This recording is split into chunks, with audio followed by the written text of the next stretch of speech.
Yes, so I'm Kirstie. I will start off answering Peter's question about why geology.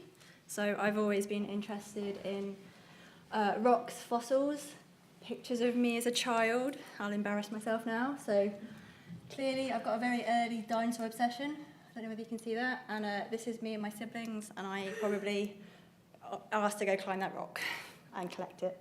So when I was young, I didn't actually know geology existed, so I thought I wanted to be an archaeologist. And when I came to work experience, I went and did some work experience on 2 archaeology digs, actually. I got to meet Time Team, if you know what that is. It was quite exciting. But it did give me an understanding of I liked fieldwork, although I was more excited about digging up the rocks than the skulls. So. And then I was diagnosed with dyslexia pretty young, so I've got a learning disability. I couldn't read until I was about 11. I'm terrible at spelling, maths, etc. And I thought that meant I could not be a scientist. And then I was very lucky to take geology A-level, and I realised I could do something I loved every day. It made complete sense, my obsession with rocks and fossils and dinosaurs, geology. And this is me on one of my very first field trips. I am absolutely soaking, but I am still very, very happy. So it just made sense that this is something I wanted to do.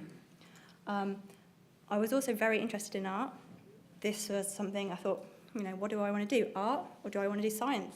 But actually, I've come to realise they're not mutually exclusive. If anybody says that to you, they're not. You have to be creative to be a scientist. You have to be able to think creatively. You have to be able to it helps to draw, but not always. And you have to learn how to think spatially, 3D, 4D, it helps, So if anyone says you have to do one or the other, just, ignore them and put them together.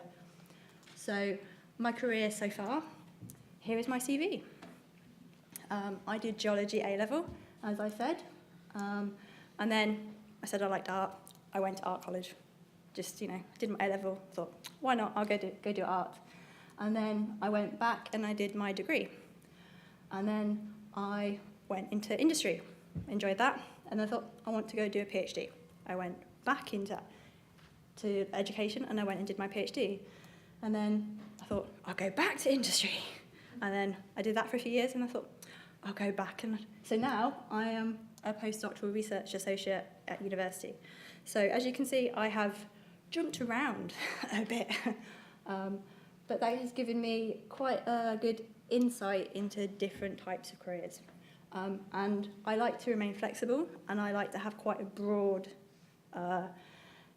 skill set.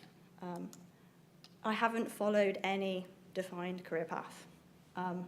And this would be called a non-linear career path. I haven't just stayed in industry, or I haven't become an academic and just stayed there. And this is becoming much more common as people change careers. And generally, I've just followed what I enjoy. I like to have a job I want to get out of bed for, and if I don't do that, then I look for another job.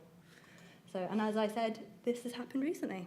I changed jobs and I now work as an academic. How long for is anybody's guess, but I really enjoy it. So I'll talk to you about probably my two most recent jobs, which includes being a geoscientist in industry. I worked for almost 5 years for a petroleum company. This was in an area called the West-Shetlands, which is part of the northeast Atlantic margins. So the bit that runs up through above Scotland and through Iceland.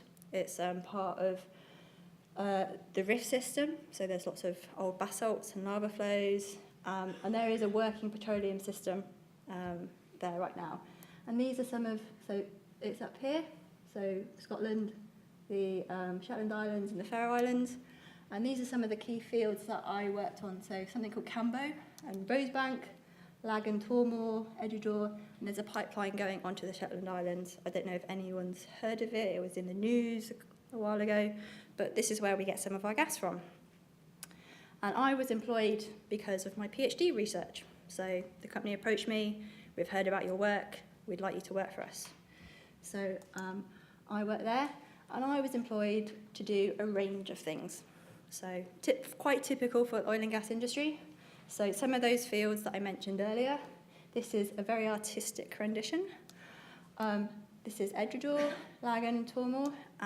Those are the fields that I mentioned. And I was looking after a 2-year drilling campaign where we were putting wells down to get the gas out of these fields here, Lagan and Tormore. So that's me, and this is the rig that we had. And I spent 2 years, every Christmas, every New Year, in contact with that rig, looking at this data that was coming through. So this is the stratigraphy, and these are the logs that we were having come through, sort of looking at this data, being in contact with them, checking they were okay. Shetland is very bad weather-wise sometimes, so you have waves between 6 and 15 metres high. This thing's going up and down. You spend a lot of time waiting on weather. They're also very good at dropping things down the hole. So a lot of time waiting for them to fish things out. But generally, checking on them, because we were working with our partners at the time who were Total. And 2 years of this, you get to know those guys really well. Another thing I was doing was looking at seismic data. So this is a seismic boat coming down, using an air gun to create an acoustic wave and coming back up.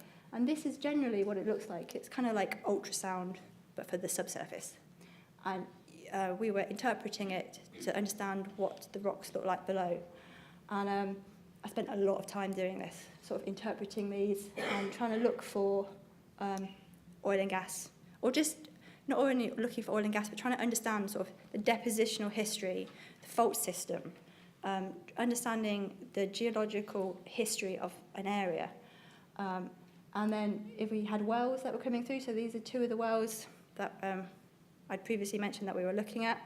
So, and working out, what does the seismic say here and what do the wells say, and integrating the data. And this is actually from something that I actually managed to publish during that time, which kind of made me realise that maybe I wanted to go back to research. But it was turning it into different sorts of types of data, and it told me what kind of rocks were there. So, and then looking at field analogues, going on field trips, working with people in academia. So this is on an industry field trip in Utah, going to the BGS core store, logging lots of logs, and then using, logging core, not logs, and then looking at stuff in outcrop, taking it to our subsurface data, and then turning it into a model. So trying to estimate what things are like in the subsurface between, for example, I don't know whether you can see, but there's 2 wells here. These are our data points, and trying to estimate, what's the rocks like between our 2 data points, but using analog data, stuff on outcrop, to give us an idea of what's below our feet. So that was pretty typical for the things I did during those 5 years. But it was brilliant. I got exposed to some great technology. I worked with some amazingly smart people, but there was very limited time for research. You had to go from one project to the next. You were never, you couldn't worry about something. You're like, I really want to research this more. And that made me realise that maybe it was time for a career change. So now I work as a geoscientist in academia. I'm a postdoc at Heriot-Watt in Edinburgh, and I was employed to that job because of my previous experience and my PhD.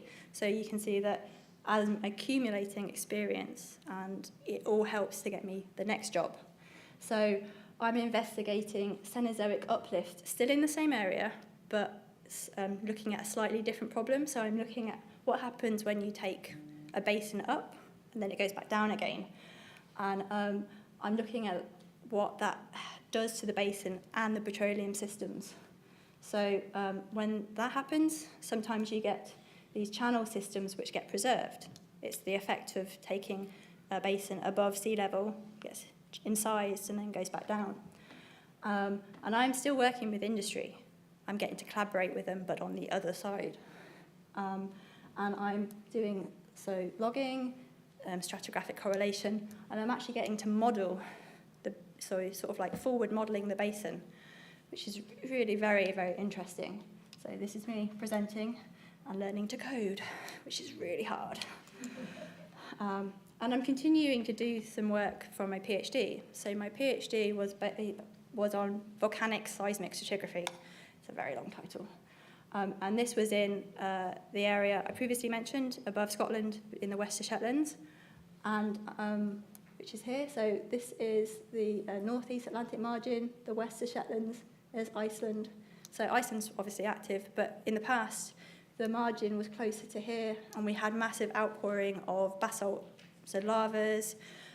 It's a large igneous province, and we're using seismic data to work out what the stratigraphy is.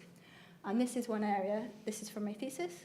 So this is what we call a lava-fed delta system. So normal, like normal clastic deltas, but lava comes into the ocean, to the sea, and just creates its own delta, with steeped foresets. And this is what it looks like in seismic. And we actually have active ones now on Hawaii. So here, I don't know whether you can see, but we have a similar sort of lobate morphology in our modern analogue as our ancient outcrop, analogue example. So that's what I'm doing, as well as my other research. And I'm taking it now to start looking at the Falkland Islands. So this is another area where we had a rifted history. So taking it across the world, hopefully. So I don't only just do geology in my day job. There's other sort of professional developments that I do. So I'm a member of the Geolsoc, as well as other societies. And I'm actually on a committee here at the called the Petroleum Group. So I organise conferences. This was a conference last year called Communicating Geoscience. And here I am at a careers day for the Petroleum Group with my rock collection. So I'm also a co-director of something called the North Sea Core Initiative. So this is something I started at the end of last year with another person. We are collecting material from that's been relinquished by the oil and gas industry, and we're using it to create teaching sets and sending out to universities where they don't have teaching material. So it doesn't matter that it comes from the oil and gas industry, it's the fact that this material has been called from across the UK and they were throwing it away. So we are now collecting it and we're just giving it away or, sending it to people. So we're sending it across the world actually, because the UK has such great geology that people teach about it across the world. So this is something that I'm quite passionate about, and it's actually been really good for me as a geologist. I've got to learn about all sorts of geology across the UK from this material. So, and I'm pretty interested in science outreach because I've found that the more I talk about my science, the better I get at it. So, so to finish, I had an idea, I had to think about what kind of advice would I have liked to have gotten, at your age when I was thinking about, did I want to do geology? And this is what I came up with. So depending on what you want to do, whether you want to go into academia or any industry, it doesn't matter about what it is because you don't have to stay in there. You're not fixed on that plan. So you can go into academia and then change your mind and go do something else, or go into industry and then decide to go be an academic. And there's no such thing as a dream job. I'll just say that.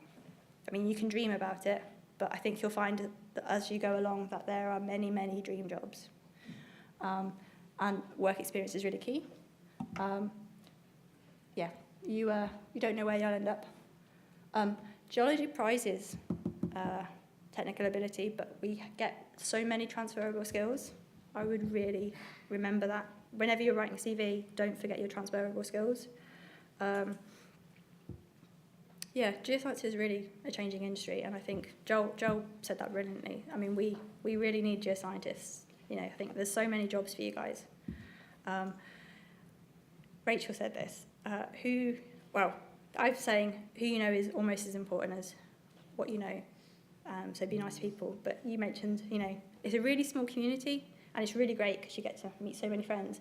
But it's also really important not to be mean to people later on because they might hire you. So be really nice to people. So these are just a few things that I wish I'd known. That doesn't mean I've been mean to somebody, but it's really good to know these things. So this is my career.